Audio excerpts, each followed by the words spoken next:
बच्चों welcome to my channel Shahrukh science academy.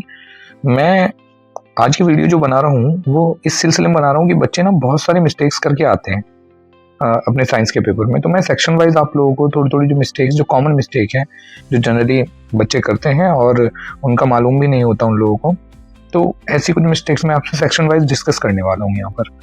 आज मैं सबसे पहले ना आप लोगों के सामने बायोलॉजी सेक्शन से ही कुछ मिस्टेक्स बताने वाला हूँ, वो भी खासकर पहले चैप्टर से, लाइफ प्रोसेस चैप्टर से मैं टॉपिक वाइज आपको ये मिस्टेक्स बता करके चलूंगा। बहुत ज़्यादा टाइम नहीं लेंगे, हम क्विकली इस पे बात करते हैं। सबसे पहली जो कॉमन मिस्टेक है ये है बाइल को लेकर, बाइल का जो मिसकंसेप्शन है उसके बारे में। दरअसल स्टूडेंट जनरली क्या करते हैं कि बाइल को वो एक एंजाइम समझ लेते हैं, एंजाइम में लेबल भी कर देते हैं अगर कभी कहीं एमसीक्यू में पूछ लिया जाए तो। दरअसल ये एक एल्कलाइन फ्लूइड होता है बच्चों, ध्यान रखना है। This is not an enzyme but an alkaline fluid. ये आपको बिल्कुल ध्यान रखना है, कोई एंजाइम नहीं होता ये परफॉर्म करता है, इमल्सिफिकेशन का काम करता है ये, यानी कि बड़े बड़े फैट ग्लोब्यूल्स को तोड़ देता है छोटे छोटे फैट ग्लोब्यूल्स के अंदर।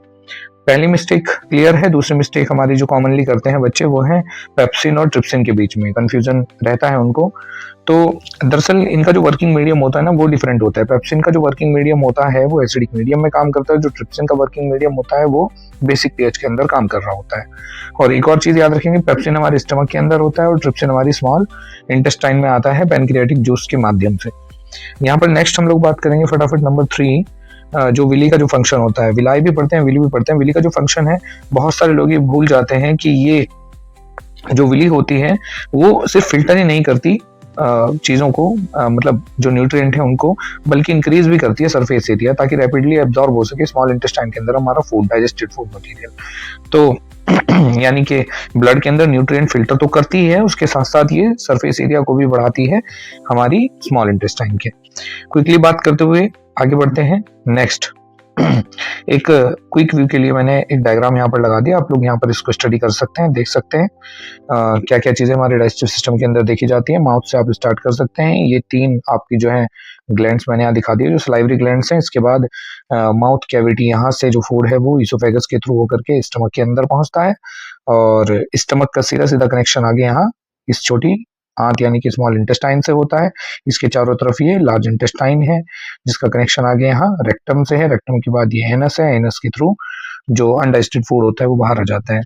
और बाकी चीजें जो यहाँ पर डाइजेशन के लिए मौजूद है वो आप लोगों को मैंने पढ़ाई रखी है डिटेल में, आप एक बार जरूर ये डायग्राम भी देख करके जाएंगे। लीवर का क्या फंक्शन है, स्टमक में क्या होता है, पैनक्रियाज का क्या काम है, और ये हमारी स्मॉल इंटेस्टाइन के पार्ट है। इलियम ही पार्ट आपको पढ़ाया गया है तो इलियम पे आप लोग ध्यान देंगे, ज्यादा कुछ ध्यान देने की ऐसा जरूरत है नहीं इसके अंदर। मतलब स्मॉल इंटेस्टाइन के पार्ट को इतना ज्यादा डिटेल में पढ़ने की जरूरत नहीं है।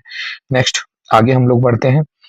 नेक्स्ट जो कंफ्यूजन क्रिएट होता है बहुत सारे बच्चों के बीच में वो है रेस्पिरेशन में।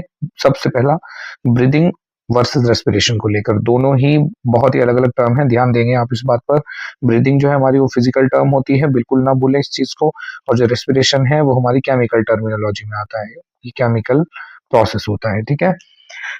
ब्रीदिंग जो है फिजिकल है, इसमें इनहेलिंग और एक्सहेलेशन यहाँ पर देखने को मिलता है एयर का। और रेस्पिरेशन जो है आपका एक बायोकेमिकल प्रोसेस है जिसमें ब्रेक डाउन होता है ग्लूकोज का, किसके लिए, एटीपी बनाने के लिए। नेक्स्ट नंबर 2 हमारा जो देखने के लिए मिल जाता है, ये बहुत इंपॉर्टेंट है, एनारोबिक पाथवेज। आप एरोबिक पाथवे तो क्लियर कट समझ जाते हो, कोई दिक्कत नहीं है, लेकिन एनारोबिक में आपको 2 पढ़ाए जाते हैं, यीस्ट के अंदर और एक ह्यूमन की मसल सेल्स के अंदर। यहाँ पर बहुत बार बच्चे कंफ्यूज होते हैं।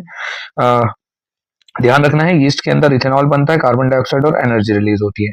ह्यूमन मसल के अंदर कंप्लीटली ऑक्सीजन खत्म नहीं रहती, लैक ऑफ ऑक्सीजन होता है, यानी कम ऑक्सीजन के प्रेजेंस के अंदर आपका जो फूड है, जो ग्लूकोज है वो लैक्टिक एसिड में बदलता है और थोड़ी बहुत एनर्जी में यहाँ पर बन जाती है। याद रखना है कि यहाँ पर कोई भी CO2 नहीं बनती है, बिल्कुल ना भूलें इस चीज को।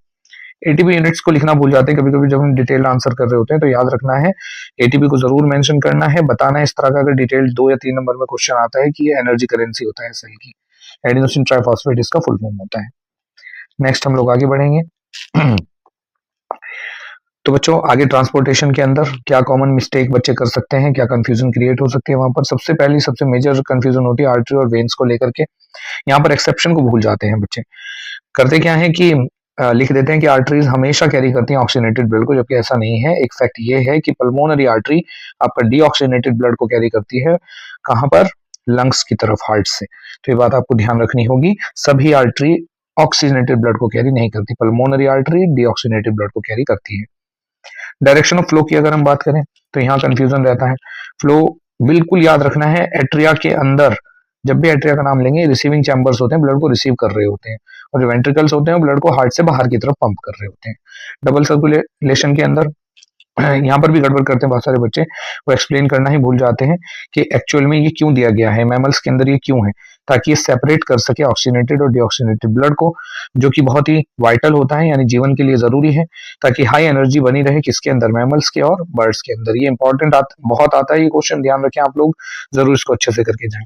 वॉल्व्स का फंक्शन यहाँ बच्चे भूल जाते हैं वॉल्व्स का रोल क्या होता है। वॉल्व्स का रोल होता है कि वो बैक फ्लो से प्रिवेंट करती हैं किसको, ब्लड को। हार्ट में भी प्रेजेंट होती है, और याद रखें कि हमारी जो इंफीरियर वेना कावा होती है, जो वेन होती है, वहां पर भी वेन वॉल्व्स प्रेजेंट होती हैं, जो ग्रेविटी के इन्फ्लुएंस में ब्लड को वापस नीचे जाने से रोक लेती हैं, तो वेन में भी वॉल्व्स प्रेजेंट होती हैं। नेक्स्ट आगे बढ़ते हैं बच्चों, एक क्विकली ही आपको ये भी समझा दिया मैंने कि यहाँ पर किस तरीके से फ्लो आपको देखने को मिलता है। ये सभी बॉडी ऑर्गन से हमारा जो वेना कावा है उसके थ्रू जो ब्लड है वो ऊपर की तरफ यहाँ से आप देख सकते हैं एंटर करता है कहाँ, ये जो है हमारा राइट एट्रियम के अंदर, ठीक है। राइट एट्रियम में ब्लड क्या कर रहा है, यहाँ पर एंटर कर रहा है, यहाँ से फिर ये वेंट्रिकल में गया, वेंट्रिकल से फिर ये आपकी पल्मोनरी आर्टरी के थ्रू कहाँ पहुंच रहा है, लंग्स में पहुंच रहा है, लंग्स से फिर वापस देखेंगे आप पल्मोनरी वेन के थ्रू ये वापस आ रहा है, वापस आता है, वापस आकर के ये यहाँ पर हमारे लेफ्ट एट्रियम में, ये कौन है हमारा लेफ्ट एट्रियम में आकर के बढ़ता है, वहां से फिर ये मूव करता है किधर, यहाँ लेफ्ट वेंट्रिकल के अंदर, और वहां से फिर से ये ऑर्टा के थ्रू होते हुए आपके बॉडी ऑर्गन्स को पहुंचा दिया जाता है। याद रखना है ऑक्सीनेटेड ब्लड यहाँ से मूव हुआ है। अब नेक्स्ट आगे बढ़ते हैं, और यहाँ पर एक्सक्रीशन में आपको देखने के लिए मिल जाएगा एक और फ्लॉ, यहाँ पर एक और पिटफॉल देखने को मिलेगा, यानी ऐसी मिस्टेक जो नजरअंदाज कर दी जाती है, ध्यान नहीं देते बच्चे उनके ऊपर। देखिएगा, एक्सक्रीशन वर्सेस इजेशन बहुत बड़ा प्रॉब्लम रहती है ये बच्चों को समझने के लिए। बच्चों जो हम खाना खाते हैं सॉलिड वेस्ट उसमें जो बनता है, जो सॉलिड वेस्ट बनेगा एक्चुअल में वो इजेशन में जाता है, और जो भी हमारा नाइट्रोजनस वेस्ट होता है, जो N2 वेस्ट है, वो हमारा किसके थ्रू, जैसे यूरिया हुआ, वो किसके थ्रू, एक्सक्रीशन के थ्रू बॉडी से बाहर आता है। एक्सक्रीशन हमारे अंदर किडनी करा रही होती है, और रिजेक्शन हमारा डाइजेस्टिव सिस्टम करा रहा होता है, दोनों में कंफ्यूज मत होना। एक्सक्रीशन क्या है, ये हमारा रिमूवल है मेटाबॉलिक नाइट्रोजनस वेस्ट का, यानी जैसे यूरिया, कहाँ से, हमारे ब्लड से।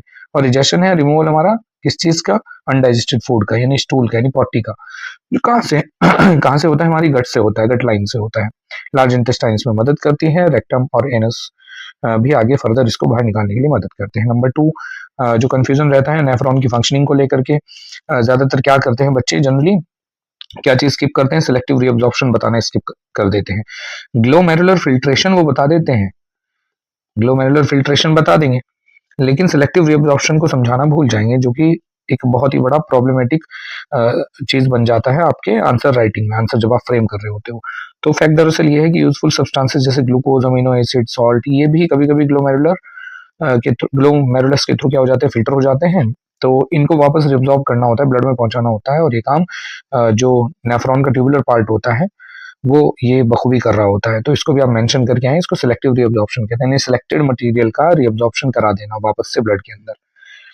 नंबर 3 यहाँ पर यूरेटर और यूरेथ्रा में कंफ्यूजन बहुत ही बड़ा, दोनों टर्म को स्वैप कर देते हैं बच्चे, यूरेटर की जगह यूरेथ्रा का फंक्शन लिख देते हैं, यूरेथ्रा की जगह यूरेटर का। याद रखना है यूरेटर हमारे ब्लैडर में यूरिन को लेकर आते हैं किडनी से, और यूरेथ्रा उसको बाहर पास आउट यानी रिलीज करने में मदद करती है। आज के इस वीडियो में आप फटाफट इसको देखें, भले आप इसको 1.25 पे करके देख लीजिएगा, लेकिन जल्दी जल्दी कॉमन मिस्टेक जरूर देख करके जाइएगा। तब तक मैं नेक्स्ट चैप्टर के लिए कॉमन मिस्टेक्स निकालता हूँ आपकी, जो बच्चे करते हैं, जो मुझे कॉपी चेकिंग के दौरान देखने को मिल जाती हैं। तब तक आप स्टडी करते रहें, पहले अपना इंग्लिश पढ़ें, देन उसके बाद साइंस के लिए रेडी हो जाएं। ओके बच्चों, थैंक यू सो मच।